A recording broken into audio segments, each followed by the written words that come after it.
All right. First and foremost, I want to give all praise to Yahweh, Shema, Shai, Shem, Rakar, HaKodash, the bonus to the apostle and elders, a great millstone, peace, salutation, the brothers doing his work in sincerity and in truth, the hopeful elect that's waiting and praying every day for Yahweh, Shema, Shai to return so we can get out this place. Peace and salutation to you, brothers. Get it to it. Scripture just basically break it down on how Esau is going to be destroyed, and she was by what? By the chariots, ultimately the men of the Lord, because we're gonna have the great help from from my brothers, the angels, and also the Most High is gonna clean and dissolve this place with nuclear destruction. All right, so the Most High is not playing, man, and that's why guys take it lightly, because the Most High is long suffering, and he hasn't destroyed you niggas. He haven't destroyed the nations as fast as they do their sins. He patiently waiting for his word and the day and the hour that he commissioned, that he wants to destroy these people. Right? Let's start with Isaiah 34. This Isaiah 34 says, "Come near, ye nations, to hear, and hearken, ye people. Let the nations hear, and all that therein, the world, and all the things that come forth of it." See, all that's wickedness and things of that nature. Because we're in a society where it's nothing but basically backwards. Everything, witchcraft. The whole thing is just basically witchcraft. You can't even breathe without some type of toxins in your body. Our whole bodies, our system, everything is messed up because of this world, man. We can't breathe correct air. In the last 100 years, it's been destroyed. The world is polluted in the last 100 years. This devil has singularly polluted the world in 100 years, as in the earth. But for thousands of years, his wickedness has went out, and all that went out, and it went on to all our people. It went on to Israel. When Israel's been sucking it up like air, and they enjoy the wickedness of this damn devil. So everything this devil's gonna do is gonna be his downfall. All he doing is his downfall. Because that's in the kingdom of heaven. He's going to be nothing. He's really the base man of the earth. The Most High put on above who he wanted to put on. Let's go to verse 2 again. Let's go to verse 2. It says, "For the indignation of the Lord," this indignation is basically righteous anger. "The Lord is upon all nations, and his fury is upon all their armies." So all the nations that came against us, the nation is upon them, man. So that's when they're gonna get into the Yahweh Shaphat, into the which is Armageddon, or Armageddon, and Armageddon. The Lord's indignation is going to come, and it's going to destroy those armies, but he have utterly destroyed them. He have delivered them to the slaughter. All right, and that's Armageddon. All the valley of troops, the mountain of troops. He says, "They're slain, also cast out in their stink shall come up out of the carcasses," because that's going to be many dead, and their mountains shall be melted with their blood, and all the hosts of heaven shall be dissolved. So the rulership of the so-called white man is going to be destroyed. And at this time, their strength is going to be destroyed also. It says, "As a scroll, and their host shall fall down as leaves falling off the vine." So when a leaf fall out, he says they're gonna fall just like that. And what the leaf do, wither and away and shrivel up, as a fallen fig from the fig tree. "For my sword shall be bathed in heaven. Behold, it shall come down upon Idumea." Right. And Idumea is another way of saying Edom. And so the sword of the Lord is what? Those intercontinental ballistic missiles, man, and even regular missiles. They're going to dissolve this place, and they're going to dissolve all the the filth in the air and everything. Destruction is gonna come. Hey, even the Most High has sea creatures that's hitting. That's gonna be part of the destruction, man. Let's get the word idumia. It just says idumia, idomi. That's what it says in the phonics sound. But adawam, is the word which means red. Edom, Idumean. So anytime you hear Idumeans, the Edomites. The Edomites are the so-called white men. So if you go to the Greeks, the offshoot Greeks, which were the Greeks, what you call Alexander, because the real Greeks are the Hawaiian tribes, but those are not the tribes that were in those lands, and they haven't been calling themselves the Greeks. So if you see a Greek, an image of a Greek is a so-called white man. The Romans, which you got Caesar, um, and etc. The Caesars. It says the land of Edom, Idumeum, the land southeast of Palestine, which basically we never grew up knowing this name or ever heard of this word before, but the word Edom means red. And the so-called white man is the red color. And we have black chocolate Edomites. If your father is an Edomite, and hey, I feel bad for you. Your mother is a so-called white woman. So-called black woman, and you may look like your mother's got her tint, her color, her hue, but your father is an Edomite.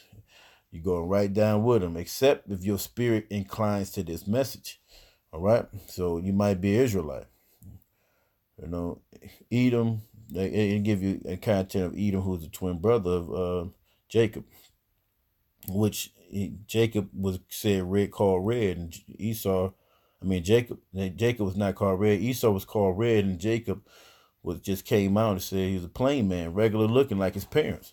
Let's start to verse 5 again. It says, for my sword shall be bathed in heaven. Behold, it shall come down upon Idumea, upon the people of my curse to judgment. For the sword of the Lord is filled with blood, and it is made fat with the fatness and with blood of the lambs and goats, and the fatness of the kidneys of rams. It's gonna be a slaughter out here, bro. For the Lord hath a sacrifice in Basra, which is a place in Edom. But let's go for Basra, the town in Edom and the town of Moab. Okay, it's a Basra, a place in Edom. Okay. And the great slaughter in the land of Idumea. Right? So verse 7, it says, and the unicorn shall come down with them, and the bullocks and the bulls, and the lands shall be soaked with blood. And he's just going to tell you how bloody this is going to be. And the dust made fat, and with fatness. Right? For it is the day of the Lord's vengeance. And who is he said the vengeance of the Lord is the day of? He says, upon who? Verse 5. Let's go to verse 5. It says, for my sword shall be bathed in heaven, which are the nuclear missiles which go out of the atmosphere to come back in with the warhead to ignite. It says upon Idumea, which is Edom. That's what it's going to be against. Let's go back to verse 8. It says, for it is the day of the Lord's vengeance and the year of my recompense. The word recompense is this payback for the controversy in Zion. And it says, the streams thereof shall be turned into pitch, and the dust thereof into brimstone, and the land thereof shall be become burning pitch. Then that's going to be America and other lands. But America's going to be wiped off the face of the earth, man. All right. Let's go to I'm just going 2 Peter 3 and 10.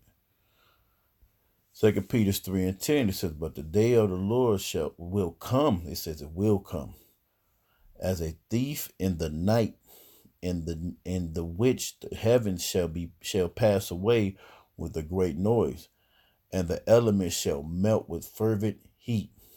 The earth also and the works that are therein shall be burned up. right? So that's an indication that something is going to be destroyed. And it says the earth and the works are this witchcraft that this devil in. He's a contrary species compared to Israel. And the rest of the nations follow this devil, man, because the guys of the nations are idols. So they have no inheritance with Israel because we have the living power. And this devil has taken on to himself to try to act like he's a he loves God, but acting like he's a God. That's why there's some guys. It's a quote that said the white man has a God complex, right? He think he's the most high. How about Shem Yahushua? He think because he can bring. He think he's bringing life, but all the seed is life. They cannot bring life without the seed, which has energy in it to make to incubate a baby. Um, they can't do nothing without the spirit. So other things that you have, they can't even control the spirit. If they can control the spirit, it'd be something different. But the spirit of the Lord is not in them. In them, they have no power to start spirit anything to ignite energy except through the Most High Yahweh Shem Shah. All things are from Yahweh Shem Shah. So Most High open up and grant that he can do it. He will do it. And the works are his witchcraft, man. His deep witchcraft, ingrained witchcraft.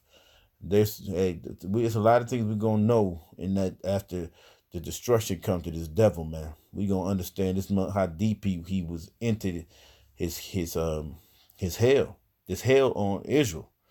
It says fervent. Let's read it again, verse 10. It says, "But the day of the Lord will come as a thief in the night," when you guys don't even recognize it's gonna come.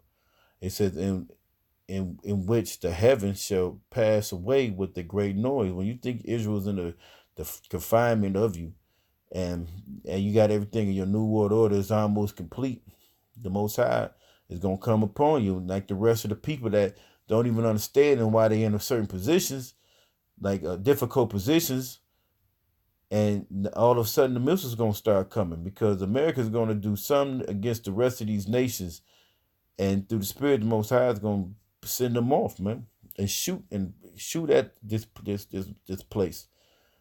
It says, "Great noise, and the elements shall melt with fervent heat." So, what's an element? Everything is an element, and the scripture says it's gonna melt with fervent heat, super hot heat. So they said 100 million degrees. Man, that's a destruction. It says, "And therein shall, and then at that therein, unto like it in the earth, fervent heat, the earth shall also, and the works therein shall be burned up." So the wickedness is going to be destroyed.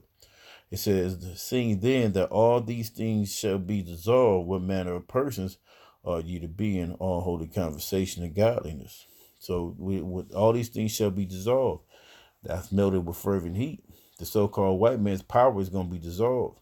He's going to go back to that primitive beast man type structure, that he's going to be in that state where he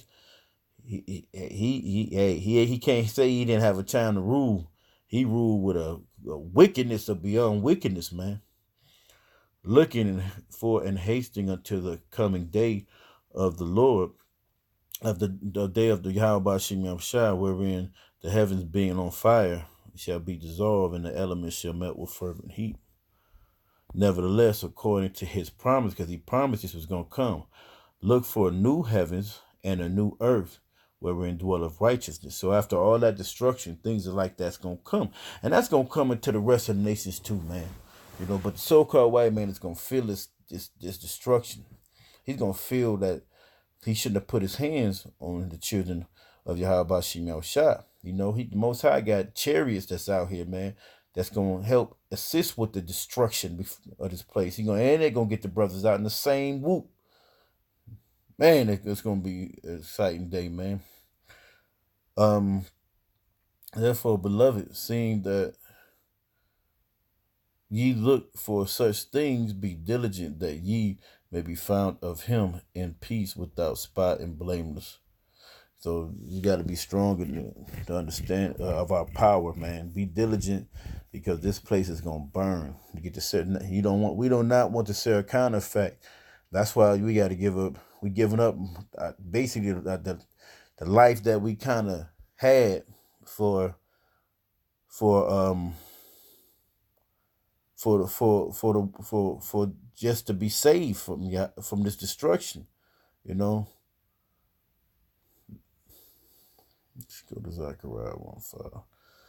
Zechariah 1:5, it says, Then I turned and lifted up mine eyes and looked, and behold, a flying robe. And he said unto me, What seest thou? And I answered, I see a flying robe. The length thereof is 20 cubits, and the breadth thereof is 10 cubits.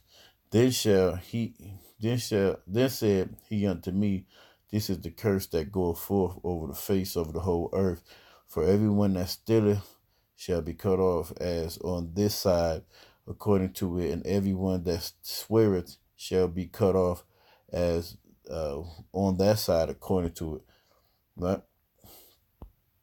And said that was the curse that go forth over the whole earth. And now let's talk about the chariots. He just described how they would that were made, and says I will bring forth, says the Lord of the hosts, and it shall enter into the house of the thief, which is so-called white man, and into the house of him that sweareth falsely by my name, and it shall remain in the midst of his house, and shall consume it with the timbers and with the stones thereof.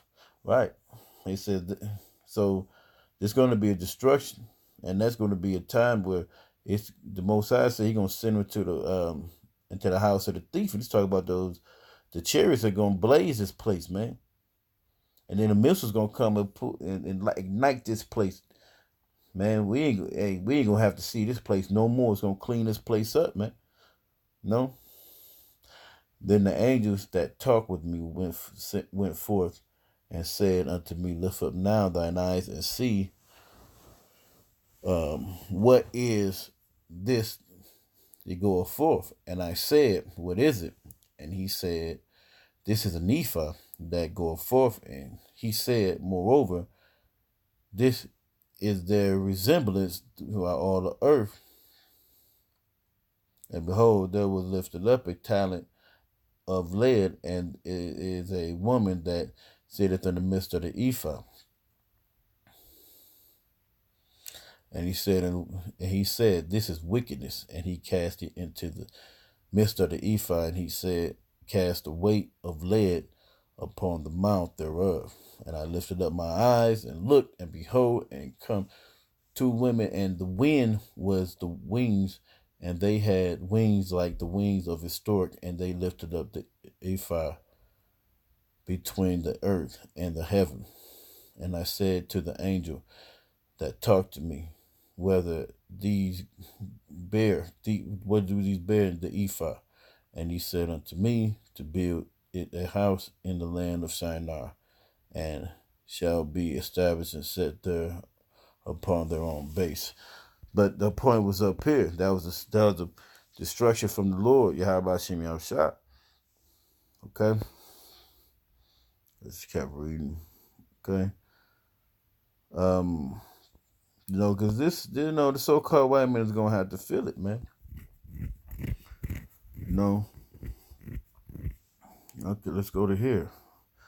Let's go to Isaiah 63, because the Most High is going to make a great slaughter upon this devil, man. He's going to send Yahweh Shai going to even come, man, and make his re-entry into this place. It says, Who is Isaiah 63:1? It says, Who is it that cometh from Edom with dyed garments from Basra? That is glorious in his apparel, traveling in his greatness of his strength. That I spake in righteousness mighty to save. Wherefore art thou red, and thy apparel, and thy garments like him that treadeth in the wine fat? I have trodden the winepress alone, and of the people there is none with me. For I will tread them in mine anger, and trample them in my fury, and their blood shall be sprinkled upon my garment, and I will stain all my raiment. For the day of vengeance is in my heart, and the year of my redeem is come. So the Lord Yahweh Shem Yahushua is going to destroy this. It's talking about Edom, Esau, man. You know, and he's gonna say he's gonna destroy them, man. He said the year of my redeemer's come. So that means the day he's gonna redeem his brothers is come, and the payback he's gonna give to the so-called white man. You know, they had a heavy hand in a whole bunch of this stuff, and it's really how Bashim Al-Shad just wanted to show you how the wicked live and don't do it, and that's to Israel, man. And I looked, and there was none to help, and I wondered that there was none to uphold. Therefore, my own arm brought salvation upon me, and my fury it beheld me.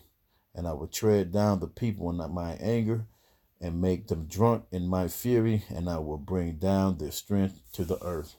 So the most Yahweh Shai say he's going to destroy this place, man. He ain't come with cotton candy and to play.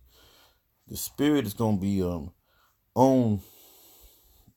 the men of the Lord to destroy this place with spiritual power. And Yahweh said he gonna start crushing these people himself.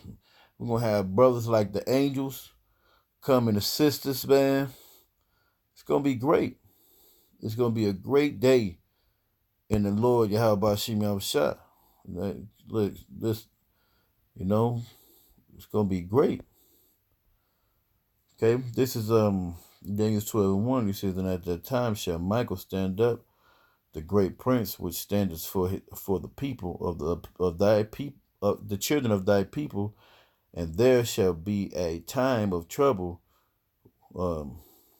such as never was since there was a nation, even to the same time. And at that time thy people shall be delivered, every one that shall be found written in the book. So the Lord Yahweh Shemir Shai is going to send Michael, the archangel, and it's going to stand up against these nations, man. Hey, it's going to be a great slaughter, man. And we're going to have a heavenly host come save us, brothers, from this Edomite and the rest of these nations, man. Because they're going to gather themselves up and think they're going to come against the power. But the Most High Yahweh Shemir Shai is going to come with a whooping, until you brothers the elect, man. The Lord Yahweh Shemir Shai, Lord willing, I'm one of the men also. It's going to be scary but beautiful in the same breath, man. Edom is not going to be able to withstand and hold against the strength of the strength of Israel, man. The power of Israel. Right? Let's go to Revelation 14. Revelation 14. Let's see. Let's go to Revelation 14:1. It says, and I looked, and lo, a lamb stood on the Mount Zion, and with him 144,000, having his father's name written in their foreheads.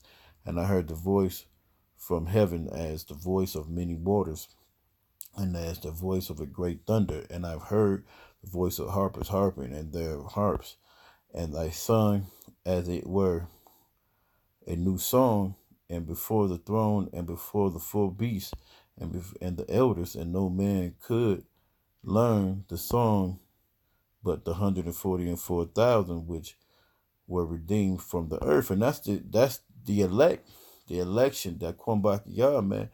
The elect, man, is going to be saved in the name of Yahweh, saved, and going to help destroy this place. And these are they which were not defiled with women, not as women as in having sex, as in philosophies. That's women, for they are virgins, and these are they which follow the Lamb whatsoever he goeth, because these are the men that was always with them. And when we finally heard the name of the Lord, we returned back. You got guys that came in, like when a lot of them left Yahweh Shai, they left Yahweh Shai. Them one of the men that was supposed to leave. Lord willing, we stay with. Lord willing, we the men that we don't be lost like them. These were redeemed from among men, being the first fruits unto Yahweh and of the Lamb.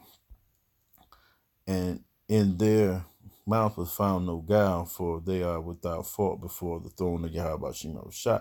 And God, you guys, you look at it like how y'all say, y'all, But listen, the Most High protects them that fear Him, man, and he impute those sins. So in the eyes of Yahweh Shem Shai, there was no fault in those men, man. Even though they sinned, but He's long suffering, but He blocks those sins, man. But you fall out this truth, you regain those sins. It says, and I saw another angel fly in the midst of heaven, having the everlasting gospel to preach unto them that dwell on the earth, and every nation and the kindreds and tongue and people, saying with the loud voice, fear Yahweh and give glory to Him, for the hour of His judgment is come, and worship Him that made heaven and earth and sea and the fountains of the water. And it says, and I followed another angel saying, Babylon is fallen, the great city, because she has made all nations drink of the wine of the wrath of the fornication. And that's Babylon is America. And that's what they drunk her philosophy. So now a lot of the nations act like America and they look like America. They were even wearing suits. Like you say, the Chinese don't even wear the I guess the Kimura, the long gowns they used to wear. They wear a suit, a 3-piece suit. No. And the third angel followed them, saying with a loud voice, if any man worship the beast and his image, and receive his mark in his forehead or in his hand, the same shall drink of the wine of the wrath of the Most High, which is poured out without mixture, into the cup of indignation, and he shall be tormented with fire and brimstone in the presence of the holy angel and the Lamb. So that's what's gonna happen, man. And the smoke of the torment, verse 11, ascend up forever and ever, and they have no rest day nor night, who worship the beast for his image, and whosoever receives the mark of his name. Here is the patience and the faith of the saints. Here is the patience of the saints. Here are they that keep the commandments of the Most High, and the faith of Yahweh. And I heard the voice from heaven saying unto me, blessed are the dead which die in the Lord, and henceforth, saith the Lord, saith the Spirit, that the rest from the labor and of their works do follow them come. And I looked, and lo, behold, a white cloud, and upon the cloud sat like unto the Son of Man, having on his head a golden crown, and in his hand a sharp sickle. And another angel came out of the temple, crying with a loud voice to him that sat on the cloud, thrust in thy sickle and reap, at the time is come, and for thee to reap the harvest of the earth. All right. Yeah, you can read the rest of this, but it was Yahweh Shai, and like the destruction is gonna come upon Edom, man. So, hey, with that, I want to give all praise to Yahweh Shem Yahshua, Hashem Kah HaKadosh. Peace, salutations, shalom.